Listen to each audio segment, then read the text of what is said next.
Oke, adik-adik sekalian, Assalamualaikum warahmatullahi wabarakatuh. Waalaikumsalam warahmatullahi wabarakatuh. Hari ini kita akan mengadakan kegiatan Modul Nusantara Kebinekaan 11 dengan tema musik tradisional Sindrilik. Sindrilik adalah merupakan salah satu musik tradisional dari Sulawesi Selatan, di mana nanti akan ada penjelasan dari mentor Sri dan saya juga selaku DPL untuk menjelaskan kepada adik-adik peserta modul Nusantara terkait kearifan lokal yang ada di Sulawesi Selatan. Kita sudah pernah membahas tentang lagu daerah, buku daerah, kemudian minuman tradisional daerah. Sekarang ini kita sudah juga membahas lambang dan ikon daerah. Sekarang kita akan membahas tentang musik dan musik tradisional dari Sulawesi Selatan, yaitu Sindrilik. Sebelum Sri, saya akan memutarkan video dari YouTube terkait dengan apa itu Sindrilik.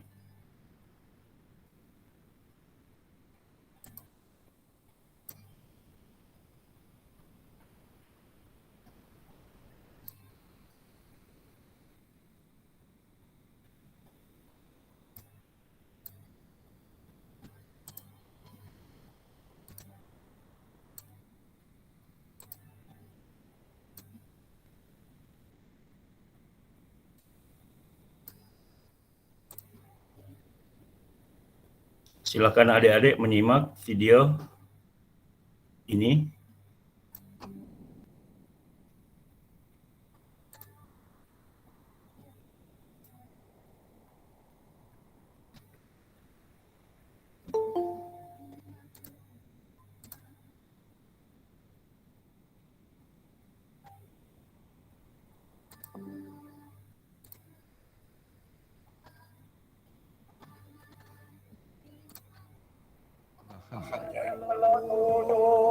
Salah satu tradisi yang menghadapi kepunahan adalah tradisi lisan. Kenyataan bahwa tradisi-tradisi lisan diteruskan kepada generasi berikutnya secara lisan menunjukkan bahwa hampir tidak ada pendokumentasian terhadapnya. Sebagai upaya untuk melestarikan warisan budaya yang tidak ternilai itu, pada bulan Desember tahun 1993, Yayasan Lontar menyelenggarakan Festival Lisan pertama, sebuah peragaan 11 tradisi lisan yang terdapat di kawasan Nusantara.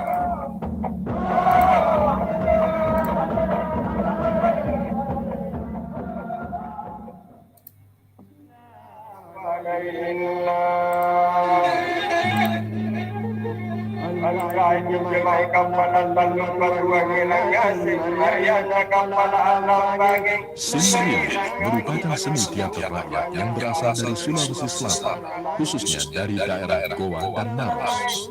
Cerita yang dilantunkan dalam nada-nada lagu yang disebut kelon dibawakan oleh pembawa cerita atau pasien rili dalam bahasa Makassar. Pada waktu pementasan, pasien rili menggunakan rebab atau yang disebut keso-keso sebagai alat musik pengiring. Cerita biasanya mempunyai tema kepahlawanan, agama, dan cinta. Improvisasi lantunan nada lagu yang diiringi gesekan rebab dapat menimbulkan rasa haru, keindahan, dan humor bagi para pendengarnya. Tempat pementasan biasanya di anjungan rumah atau di halaman terbuka. Waktu pementasan tidak terikat, dapat diadakan pada siang atau malam hari, tetapi pada umumnya diadakan sesudah sholat isya sampai pagi hari. Sindrilik diperkirakan muncul pada masa pemerintahan Raja Goa ke-10. Pada waktu itu, kesenian ini hanya dipertunjukkan apabila Raja ingin mendengarkan cerita-cerita. Sesuai dengan perkembangan zaman, kesenian ini kemudian dipertunjukkan di kalangan masyarakat luas dan menjadi milik masyarakat, baik yang berasal dari golongan bawah, menengah, maupun atas. Dewasa ini kesenian senrilik jarang dipentaskan dan boleh dikatakan hampir punah.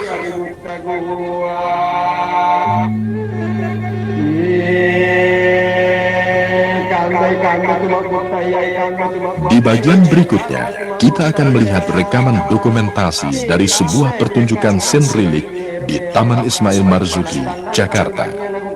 Assalamualaikum warahmatullahi wabarakatuh.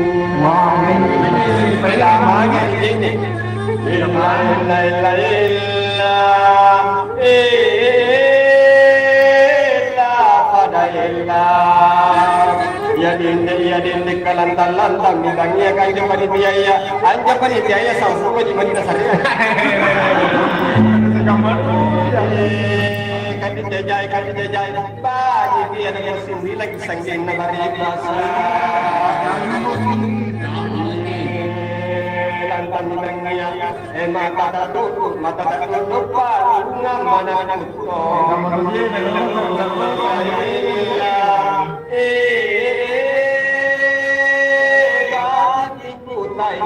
batuan musik pendengar yang budiman,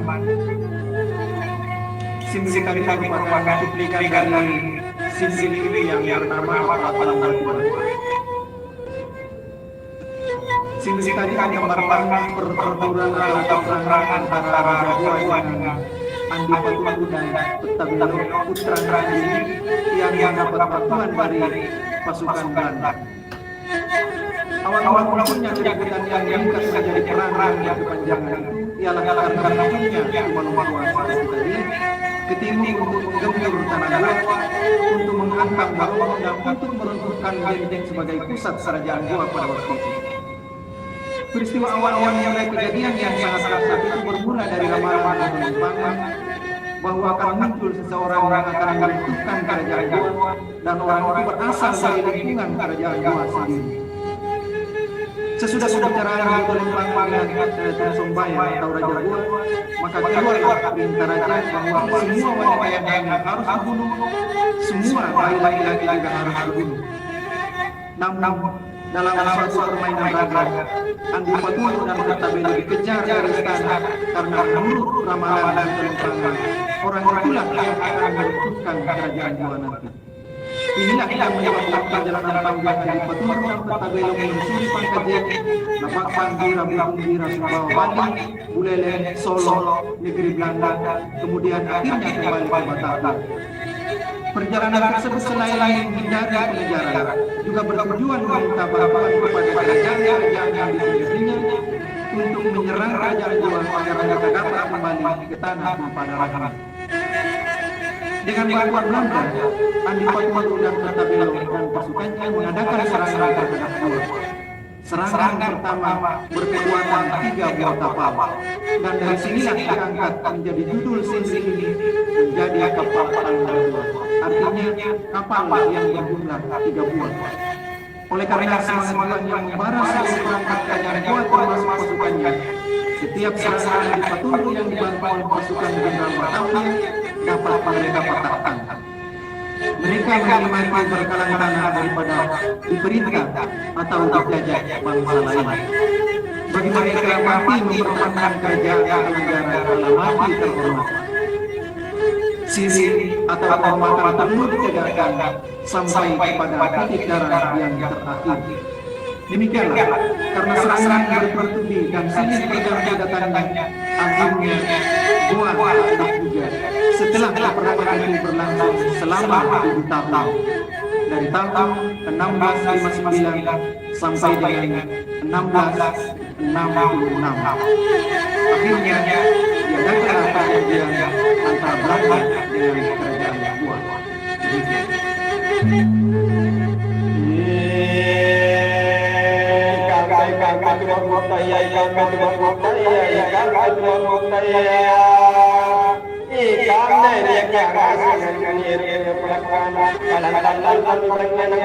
Assalamualaikum warahmatullahi wabarakatuh. Waalaikumsalam.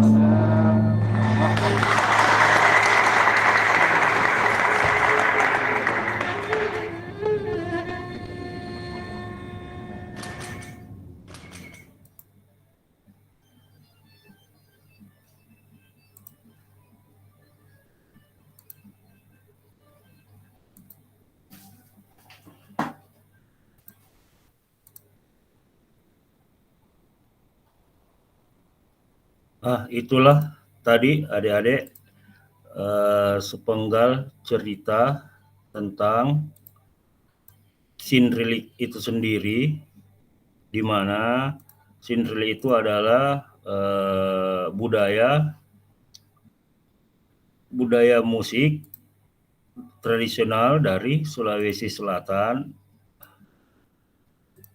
di mana musik itu dibuat untuk menceritakan kisah-kisah kepada para raja. Jadi Sindrili ini merupakan alat untuk bercerita kepada para bangsawan atau raja di zaman dahulu untuk menyenangkan hati para raja ya, yang terdiri dari ada alat musik, ada pencerita, ada mungkin pada saat-saat sekarang saja itu sudah mempergunakan penterjemah, tetapi dahulu itu tidak. Untuk selanjutnya saya akan membagikan PowerPoint, mungkin nanti Sri bisa menjelaskan PowerPoint itu terkait dengan apa itu sejarah Sindrilik.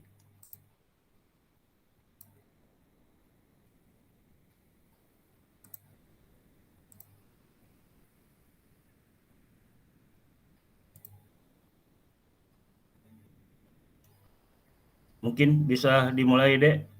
Nanti saya akan buat Sri. Iya Pak. Silakan. Oke, baik. Nanti kalau ada instruksi pindah slide, beritahu saja, nanti saya pindahkan ya. Oh iya Pak. Ya. Oke, baik. Sebelumnya terima kasih atas kesempatan yang diberikan Pak. Alhamdulillahirrabbilalamin, pada hari ini kembali melakukan kegiatan modul Nusantara, di mana pada hari ini kita telah memasuki pada kebinekaan 11, yaitu kita akan membahas mengenai tentang musik tradisional yang ada di daerah kita masing-masing. Nah, pada hari ini saya juga Bapak Nur Harsyah Khair Hanaki sebagai DPL akan menyampaikan kepada teman-teman atau mempresentasikan kepada teman-teman salah satu musik tradisional yang ada di Sulawesi Selatan, yaitu Sindrilik. Nah, sebenarnya di Sulawesi Selatan ada berbagai macam jenis musik atau ada berbagai macam jenis karya sastra, di antaranya adalah rupama atau dongeng, yang ada yang dinamakan dengan aku atau seorang kepada rajanya, ada juga disebut ekolog atau dalam bahasa Indonesia disebut puisi atau nyanyian.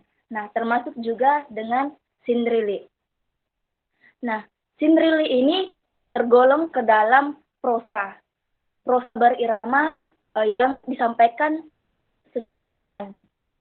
Nah, Sindrilik merupakan cerita yang dibawakan oleh secara puitis dan berirama dan dimainkan oleh seorang ahli atau juru cerita yang dinamakan Pak Sindrilik.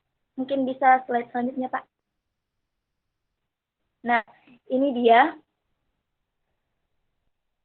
Jadi Sindrilik tergolong ke dalam prosa berirama yang disampaikan secara lisan, di mana seseorang membawakannya dengan secara puitis atau berirama serta yang ahli atau juru cerita dinamakan Sindrilik. Jadi orang yang melakukan Sindrilik itu disebut dengan Pak Sindrilik. Nah, yang selanjutnya dalam penyampaian Sindrilik, Pak Sindrilik menggunakan alat musik sejenis rebab yang dinamakan kesok-kesok. Jadi seseorang melakukan Sindrilik, orang yang melakukan Sindrilik dinamakan Pak Sindrilik, kemudian disebut mengiringi Sindrilik ini. Nah, Sindrilik merupakan pertunjukan masyarakat suku Makassar yang berisi tentang sebuah kisah, sampai lantunan orang terus maaf karena dari cuaca ini kurang. Nah, saya lanjut terus saja.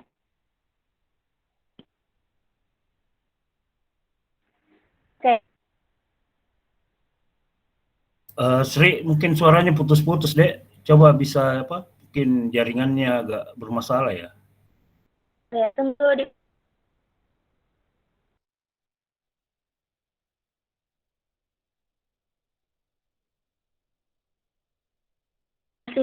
Pak. Agak putus-putus. Ini teman-teman peserta juga apa? Banyak yang apa? Mendengar suaranya putus-putus. Iya, Pak. Nah, Pak, ya. saya coba dulu ya. Karena habis hujan juga, Pak. Jadi Ya, biasanya di sini terganggu. juga memang. Habis hujan keras. Ya, mungkin sudah bagus, Dek. Silakan dilanjut.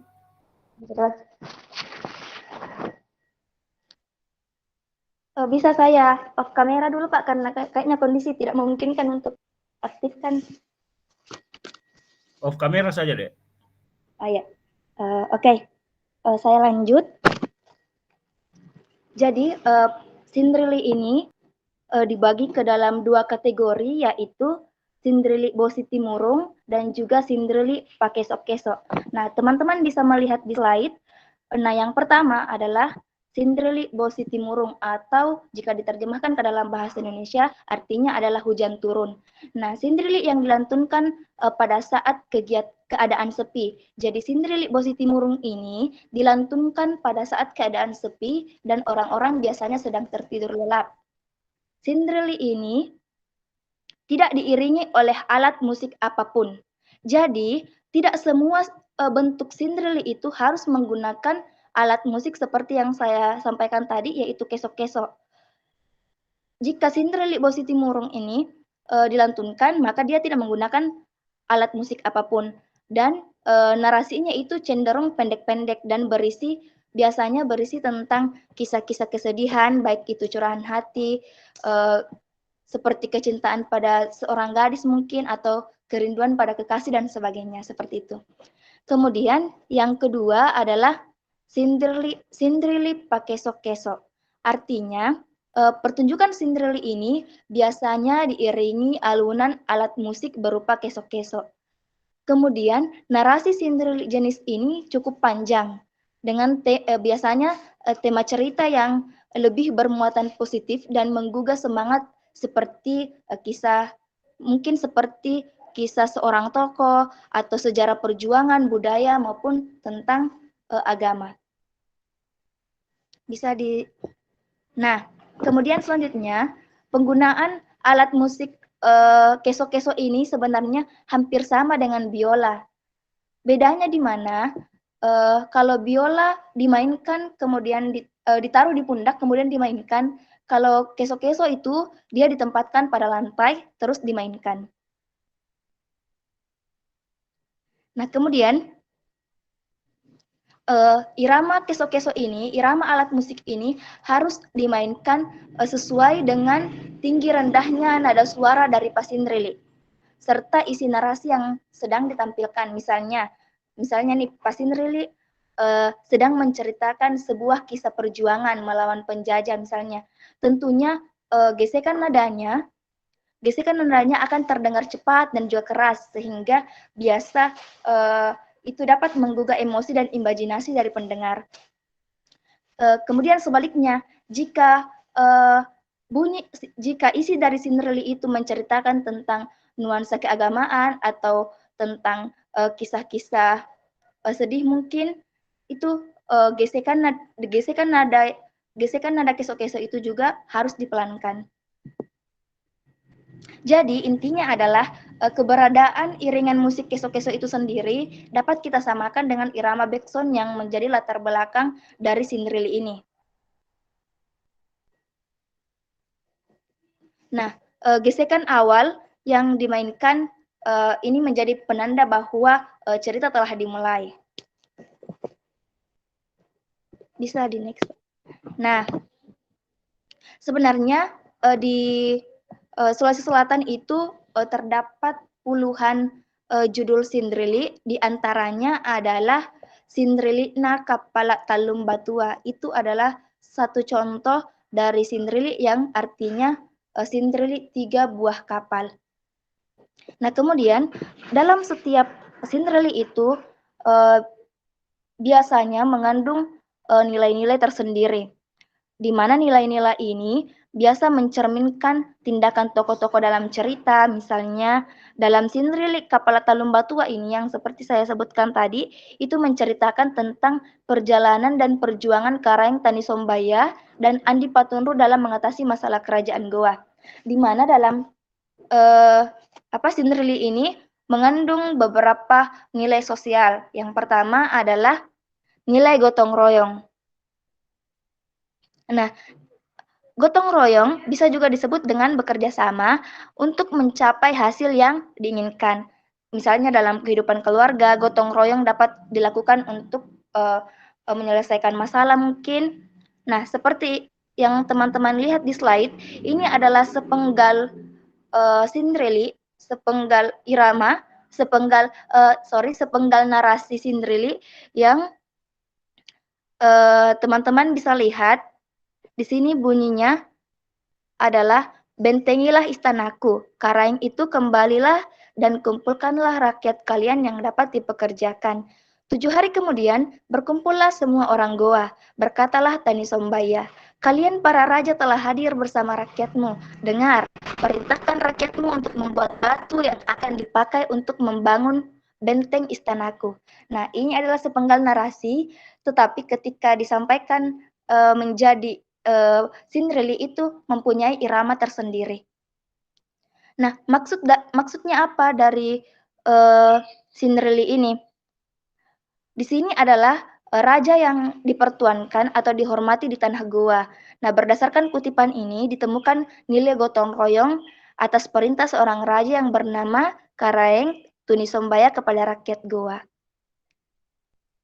Nah, kemudian yang kedua adalah nilai kemanusiaan.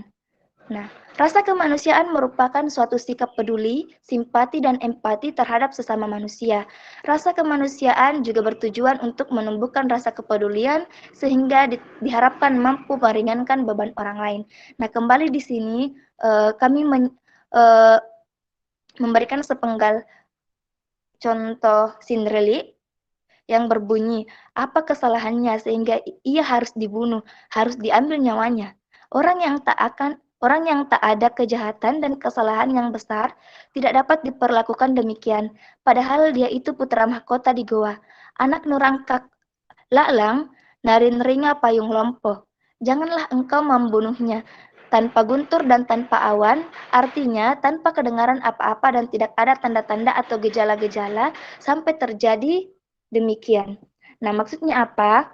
Rasa kemanusiaan yang ditunjukkan pada Andi Patunru untuk dibunuh oleh sekelompok orang ini dengan teriakan, cabut nyawanya Karaeng Andi Patunru.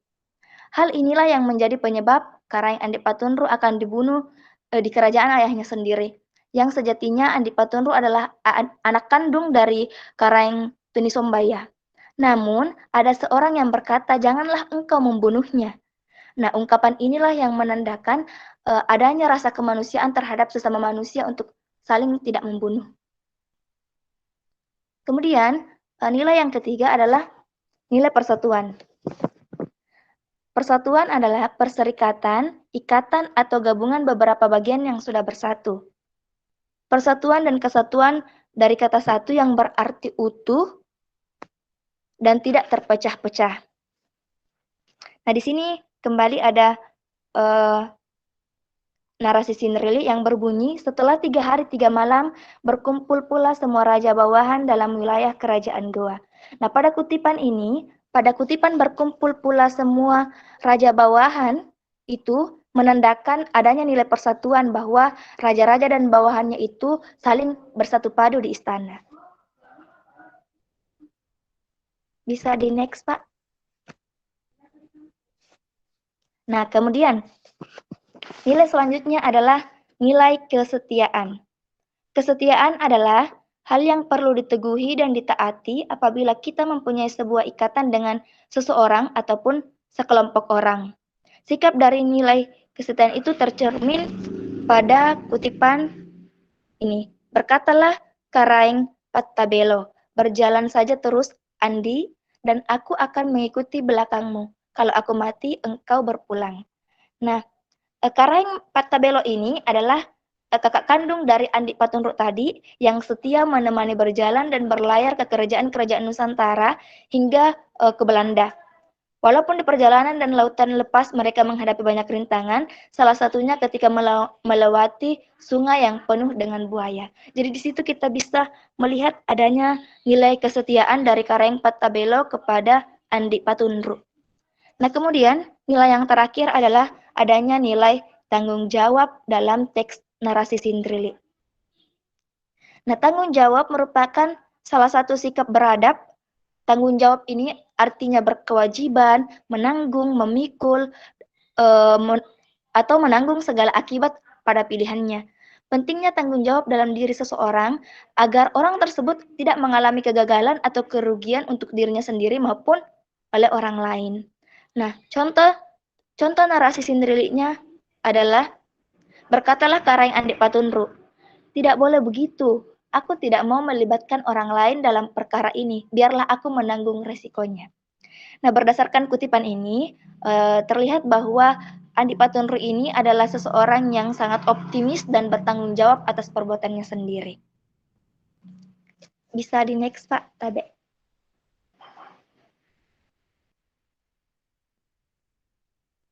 Bisa di next, Pak.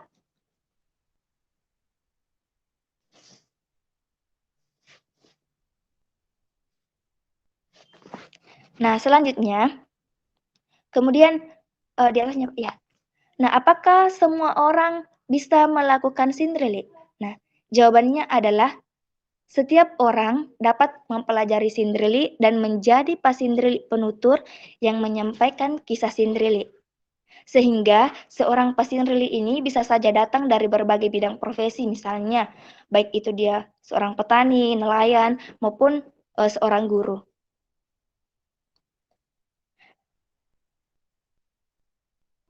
Nah, bagi masyarakat Makassar zaman dulu, Sindrili ini digunakan sebagai sarana pendidikan budi pekerti dan menjadi alat untuk menanamkan rasa patriotisme dan juga bela negara yang disisipkan dalam cerita Sindrili.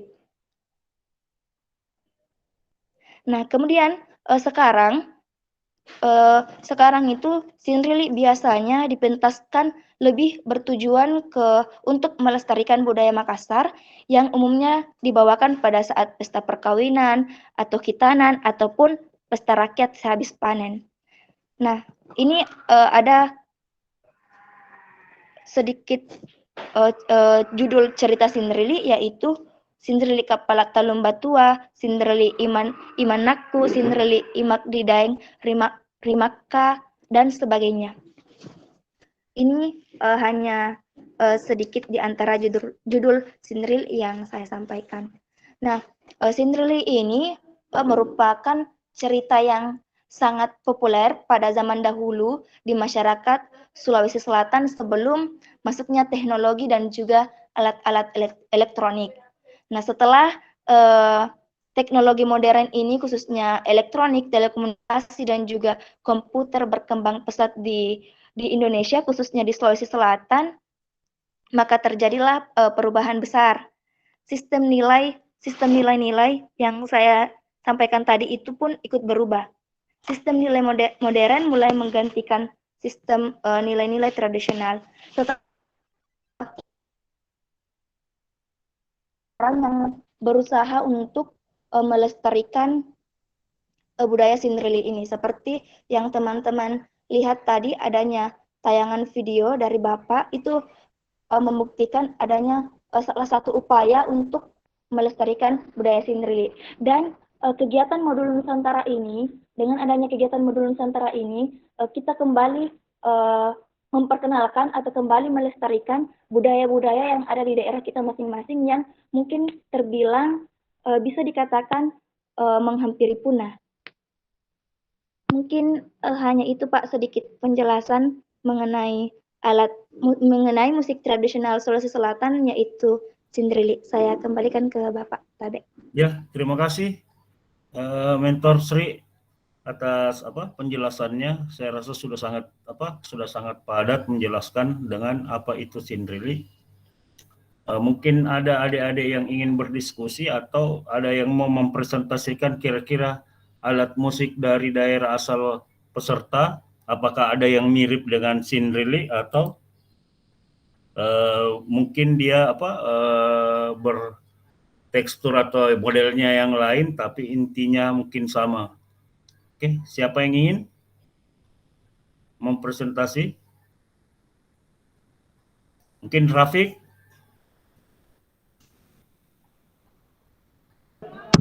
Iya Pak. Apa bisa diceritakan kira-kira atau begini, apa Mas ada yang mau ditanyakan terkait dengan presentasinya Sri atau Rafiq mau menjelaskan kira-kira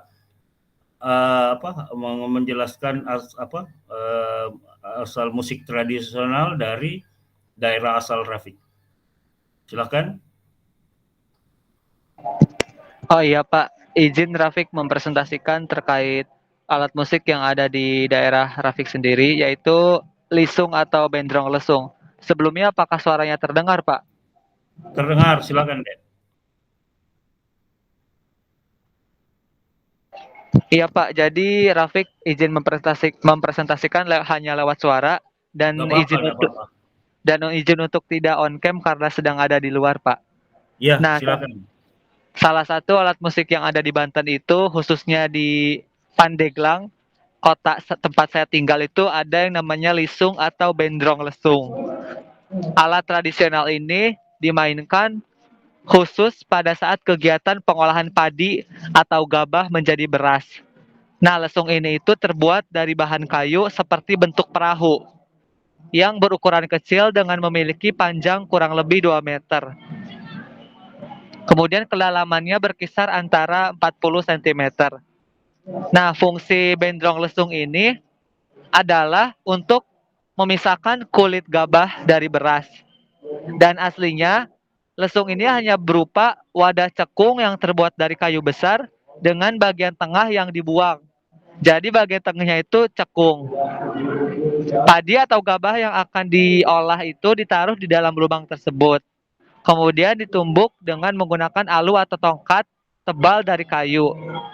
Nah, alat ini juga biasa selain menjadi alat untuk memisahkan gabah dari beras, alat ini juga dijadikan sebagai alat musik yang dinyanyikan dengan menggunakan bantuan tongkat besar dan dimainkan oleh beberapa orang, misalnya 6 orang. Kemudian sambil memainkan palu itu ke bendrong lesung itu dimainkan dengan cara diketuk-ketuk dan sambil menyanyikan lagu-lagu nasional, bisa juga lagu daerah. Nah, lagu daerahnya itu ada pula yang namanya lagu bendrong lesung. Jadi nama alat musiknya itu bendrong lesung, ada juga lagunya bendrong lesung pula. Nah, lagu bendrong lesungnya ini ada di Kota Serang, yang masih Provinsi Banten. Jadi bisa digunakan untuk memisahkan beras dari gabah pada saat upacara padi itu, pemisahan padi. Kemudian bisa juga sambil merayakan 17 Agustusan dengan memainkan alat musik bendrong lesung sambil menyanyikan lagu-lagu nasional atau lagu daerah seperti misalnya lagu bendrong lesung. Cukup Bapak, terima kasih. Oke, terima kasih Rafiq. Saya jadi ingat, saya waktu kecil juga sering, tapi kalau di Sulawesi Selatan, mungkin kalau saya salah dikoreksi ya Sri, ada juga sih, tapi dia tidak tidak ada musiknya, maksudnya nadanya tidak beraturan, itu terkait dengan yaitu menumbuk beras atau membuat beras itu menjadi tepung, sama ada namanya di sini alu, cuman kita tidak ada istilahnya musik, tidak ada nada yang mengiringi kegiatan tersebut.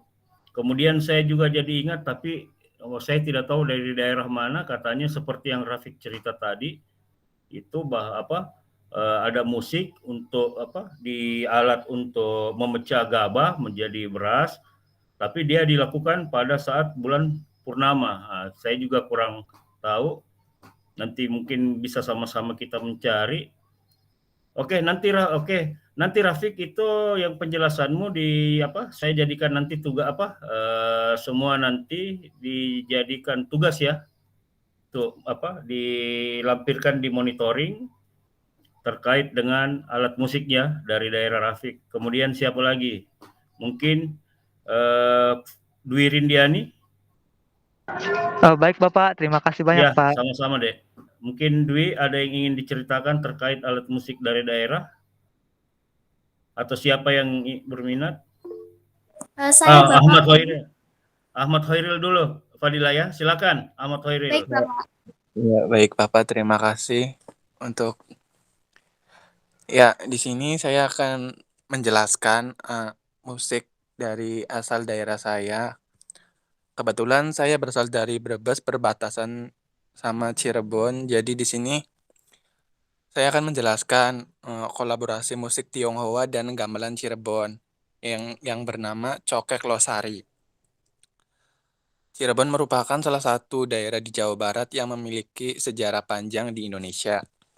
Beragam warisan sejarah budaya dan seni sebagian besar masih dilestarikan, meski tak mendapat perhatian sepenuhnya dari pemerintah setempat. Salah satunya adalah warisan kesenian musik cokek yang berasal dari Desa Duku Widara, Kecamatan Pabedilan, Kabupaten Cirebon. Cokek Losari Cirebon ini tidak seperti kesenian yang ada di Betawi. Cokek Losari merupakan seni musik daerah yang berasal dari Tiongkok.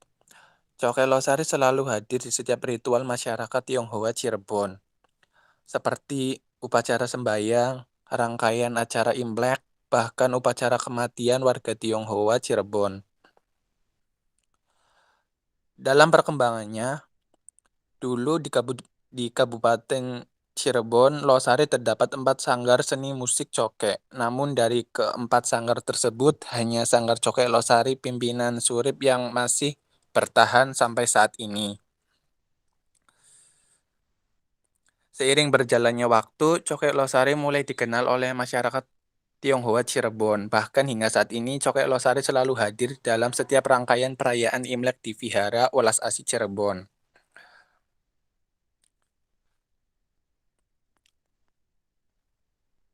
Namun demikian, para pemain Cokek Losari Cirebon tidak murni memainkan lagu-lagu Mandarin saja. Musik yang dimainkan pun pada Cokek Losari pun mengikuti kultur dan tradisi budaya Cirebon setempat. Dalam setiap memainkan musik, para pemain Cokek Losari selalu berkolaborasi dengan unsur gamelan yang menjadi ciri khas Cirebon. Kolaborasi musik Tiongkok dengan gamelan Cirebon sudah diwariskan secara turun-temurun.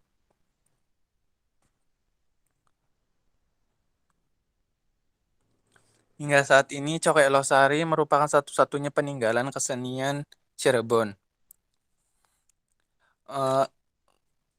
Sepertinya sekian Pak yang bisa saya jelaskan. Terima kasih.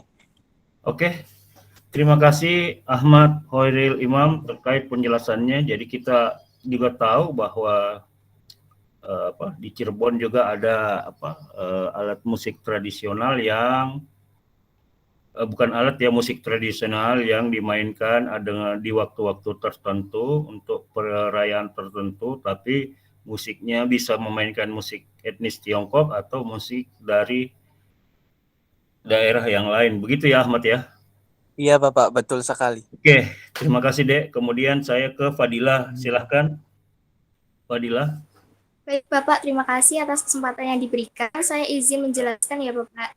Jadi di daerah musik tradisional yang ada di daerah saya, yaitu Trenggalek, Jawa Timur, adalah tradisi musik tiban. Jadi tiban ini sangat dipercaya bisa mendatangkan hujan oleh masyarakat desa di daerah Trenggalek. Hal itu terbukti dilakukan setiap tahun untuk meminta hujan seperti saat ini. Tiban dalam ritual mendatangkan hujan berkelangsungan dengan masyarakat yang menaunginya, bahwasannya keduanya itu saling berkesinambungan. Bentuk dari ritual tersebut berupa memohon kepada Sang Pencipta untuk diturunkannya hujan dengan mengeluarkan darah sebagai penebus kesalahan manusia terhadap alam. Nah, keluarnya darah tersebut itu melalui suatu rangkaian tertentu dari pelaku yang bersedia secara sukarela. Proses untuk membuat darah keluar dari tubuh itu dilakukan pelaku dengan saling mencambuk menggunakan pecut. Hasil cambukan itu akan menggores menjadi luka yang nantinya menjadi sarana keluarnya darah. Nah, cambuk yang terbuat dari sodo aren tak jarang menyayat hingga membuat darah keluar dari tubuh seseorang. Jadi sodo aren ini terkenal dengan kelenturannya serta ulet, berbeda dengan lidi daun kelapa yang cenderung kaku dan mudah patah. Selain itu, ujung sodo aren ini jika dicambukkan akan membuat luka yang fatal. Nah, baik masyarakat yang membutuhkan tiban untuk mendatangkan hujan serta untuk tiban ini masyarakat bisa menaunginya sebagaimana sebuah kesenian yang mencakup suatu ritual di dalamnya terdapat teks dan konteks yang keduanya itu memiliki unsur-unsur tersendiri. Nah, unsur-unsur yang terdapat dalam ritual musik tiban tersebut itu menjadi kesatuan oleh masyarakat di desa di daerah Trenggalek. Musik tiban memiliki peranan yang sangat penting pada prosesi ritual. Musik ini itu memiliki pengaruh terhadap siapapun yang mendengarnya. Pengaruh musik terhadap peserta tiban ini memberikan efek positif serta menunjang dalam prosesi tiban. Musik yang sederhana dan dinamis memberi kesan tersendiri pada petarung tiban, musik tiban ini. Berikut sudah saya sampaikan, Bapak. Mungkin itu saja dapat dipahami. Terima kasih. Oke, terima kasih Fadilah atas penjelasannya. Yang saya mau tanyakan, apakah ada ritual sebelum dilaksanakan kegiatan itu? Mungkin karena kan ini kalau saya mendengar tadi itu kesannya bahwa membuat sakit. Apakah ada ritual sebelum melaksanakan kegiatan tersebut? Mungkin ritualnya bahwa nanti yang melakukan saling cambuk itu tidak merasa sakit walaupun istilahnya menyayat kulit. Bagaimana? Iya Bapak, mungkin itu ya Pak, kayak masih tergolong kayak mempercayai adanya sesuatu yang biasanya kita ada itu loh Pak. Apa ya? Kalau di Jawanya itu percaya ndak percaya. Ya. Kayak jaran itu kan sebelumnya kayak upacara gitu biasanya kan memanggil kayak roh. Bukan kitanya, jadi kita kayak seperti dirasuki atau bagaimana, ya, tapi kesurupan ya seperti itu deh ya. Iya, tapi itu secara sukarela orangnya begitu Bapak. Tapi tidak ada yang tidak ada korban ya, maksudnya korban sampai. Tidak ada Bapak. Nggak ada ya. Berarti cuma ya kayak dipecut kayak gitu. Dia pecut betul. Cuman kan kalau kita tidak pakai ritual, mungkin dipecut sedikit saja biasanya orang udah merasa kesakitan. Cuman mungkin ini karena Bapak, ada ritualnya dulu sehingga mungkin. Ada Bapak. Jadi di sini saya menjelaskan ya Pak. Jadi yang pertama itu ada prosesi pra-ritual tiban. Nah, bagian ini berupa kegiatan yang dilakukan pada awal dalam suatu ritual. Bagian awal tentunya berupa kayak persiapan suatu prosesi seperti itu ya Pak. Kemudian yang kedua itu ada inti ritual tiban. Inti dari ritual tersebut terdiri dari prosesi selamatan di balai kelurahan serta kayak pertarung tibannya itu berada di lapangan. Kemudian yang ketiga ada pasca ritual tiban. Pasca ritual tersebut itu berupa pengaruh yang terjadi dari ritual tersebut begitu Bapak. Oke, terima kasih. Mungkin mirip-mirip juga pernah saya nonton waktu ke Jawa Timur, ke Ponorogo itu reok yang makan beling. Itu ternyata ada ritual juga ya. Iya Bapak, betul sekali. Kalau seperti tradisi seperti itu masih kayak percaya nggak percaya ya kayak gitu Bapak. Oke, saya dapat inspirasi lagi dari penjelasan Fadilah. Mungkin kita kebinekaan selanjutnya saya akan mencoba mungkin dengan bantuan Sri mencoba nanti tentang budaya Toraja, di mana pada saat penguburan itu ada mayatnya jalan sendiri sampai ke kuburannya, itu juga ada ritualnya. Mungkin kalau datanya saya dapat minggu depan kita akan kebinekaan lagi dengan tema seperti itu. Mudah-mudahan ya saya dapat dengan Sri materinya. Jadi kalau di Toraja itu jadi mayatnya itu dari tempat persemayaman ke tempat penguburannya itu mayatnya jalan sendiri. Tapi dia nggak boleh ditegur begitu. Jadi itu juga jadi tontonan wisata ya, turis. Biasanya ada nama kegiatan itu Rambu Solo. Jalan sendiri nggak boleh ditegur. Kalau ditegur nanti mayatnya jatuh lagi. Nanti ada ritual lagi biar mayatnya berdiri jalan lagi. Itu. Oke. Terima kasih Fadila. Siapa lagi yang ingin menjelaskan musik tradisional dari daerah asal? Mungkin Putri, ada yang ingin dijelaskan? Baik Bapak, terima kasih atas kesempatannya. Mohon maaf karena tidak bisa on cam. Ya. Karena sedang ada acara. Jadi kalau saya itu berasal dari kota Surakarta. Di Surakarta itu ada alat musik yang namanya gamelan. Nah, gamelan itu terdiri dari beberapa alat musik gitu, Bapak. Nah, ada satu alat gamelan itu yang mirip sekali dengan sinrilik. Kalau di Solo, kalau di Surakarta itu namanya rebab. Itu Bapak. Dan gamelan sendiri juga ada beberapa macam, ada yang emas, kuningan, sama perak, kayak gitu. Kalau untuk bunyinya lain-lain ya? Iya Bapak. Ada emas, perak, dan apa? Emas, perak, sama platinum. Itu bunyinya sama, tapi itu cuman bahan pembuatan gamelannya itu yang berbeda, Bapak. Apakah yang memainkan juga itu umpamanya dari emas, perak, dan platinum itu ada kastanya atau siapa saja bisa memainkan? Kalau yang biasanya platinum itu untuk pembelajaran, untuk ditaruh di sekolah-sekolah, seperti itu. Kalau perak itu untuk pagelaran, dan kalau emas itu khusus untuk pagelaran di keraton. Seperti itu, Bapak. Terus apakah ada ritual-ritual khusus juga terkait dengan memainkannya musik itu?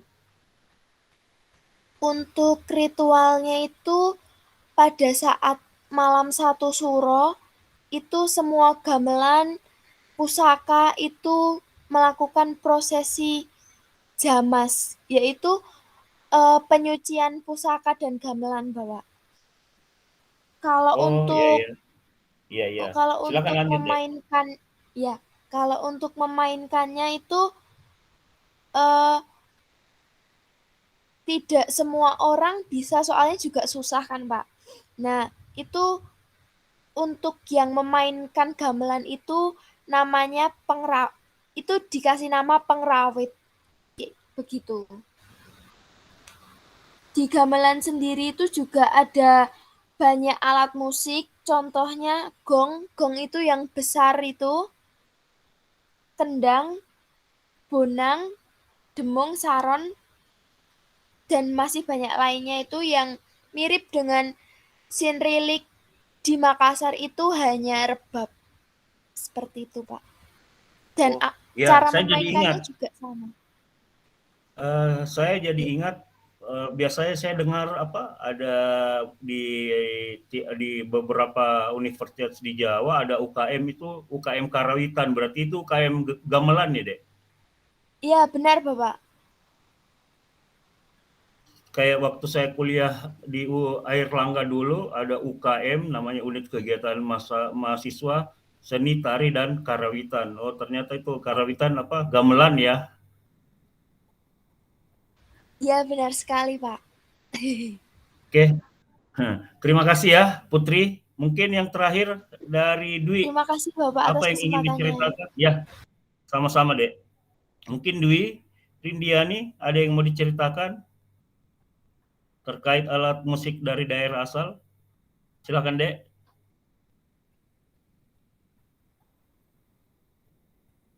Baik, Pak. Saya Dwi? izin. Ya, Iya, Pak.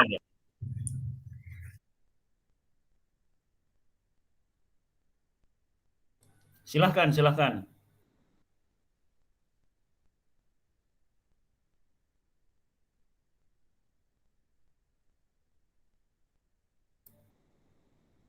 Silakan, Dwi.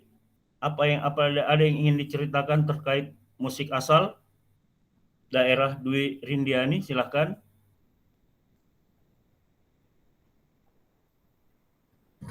Iya, Pak. Maaf, Pak, saya izin on cam soalnya saya lagi di perjalanan, Pak. Ya. Oh, lagi naik motor, berhenti dulu, Dek. Enggak, Pak, lagi dalam mobil. Oh ya, tapi tidak nyetir kan? Tidak, Pak. Oke, silakan, Dek. Singkat saja. Ya, baik.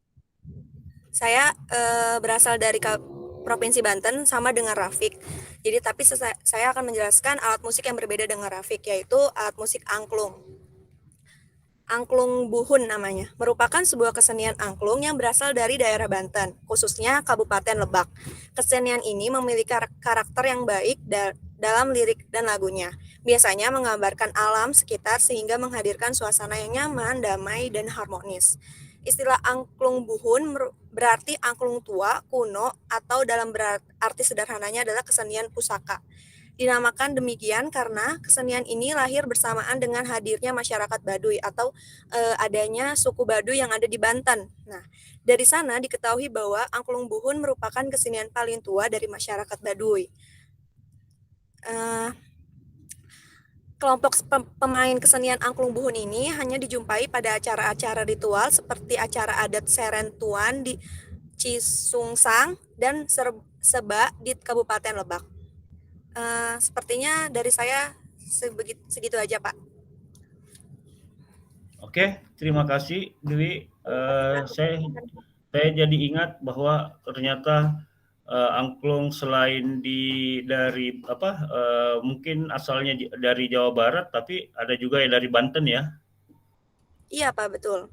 Oh, oke. Saya rasa cukup penjelasannya. Makasih, Dek. Iya, Pak, sama-sama. Ya, penjelasannya, hati-hati di jalan. Jadi oke, adik-adik sekalian, itu tadi ada beberapa penjelasan.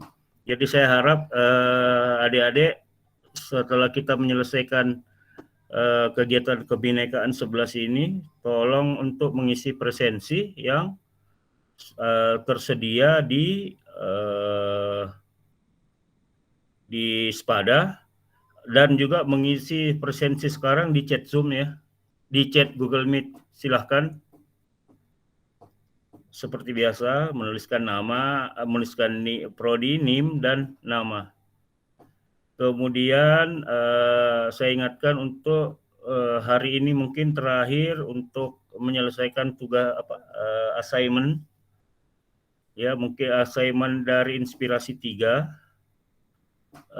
Kemudian nanti minggu depan saya akan memberikan assignment dari refleksi 4 kan belum ada assignment-nya ya. Jadi nanti saya akan buat assignment dari refleksi 4 yang kemarin, dan saya minta adik-adik nanti untuk kalau assignment nanti yang terkait dengan ini kebinekaan 11, jadi ditampilkan selain monitoring juga di-upload nanti di assignment itu terkait yang adik-adik jelaskan tadi, dibuat PDF, kalau bisa ada ada gambarnya terkait terkait musik tradisional tersebut. Oke, saya rasa cukup. Hari ini kita melaksanakan kebinekaan 11. Semoga adik-adik sekalian tetap sehat selalu, tetap semangat, untuk mengikuti kegiatan pertukaran mahasiswa modul Nusantara. Akhir kata saya ucapkan billahi taufiq wal hidayah. Wassalamualaikum warahmatullahi wabarakatuh. Waalaikumsalam warahmatullahi wabarakatuh. Terima kasih banyak Bapak. Ya, Terima kasih Bapak. Ya. Tunggu kami di Makassar, Pak. Ya, insya Allah. Sampai ketemu.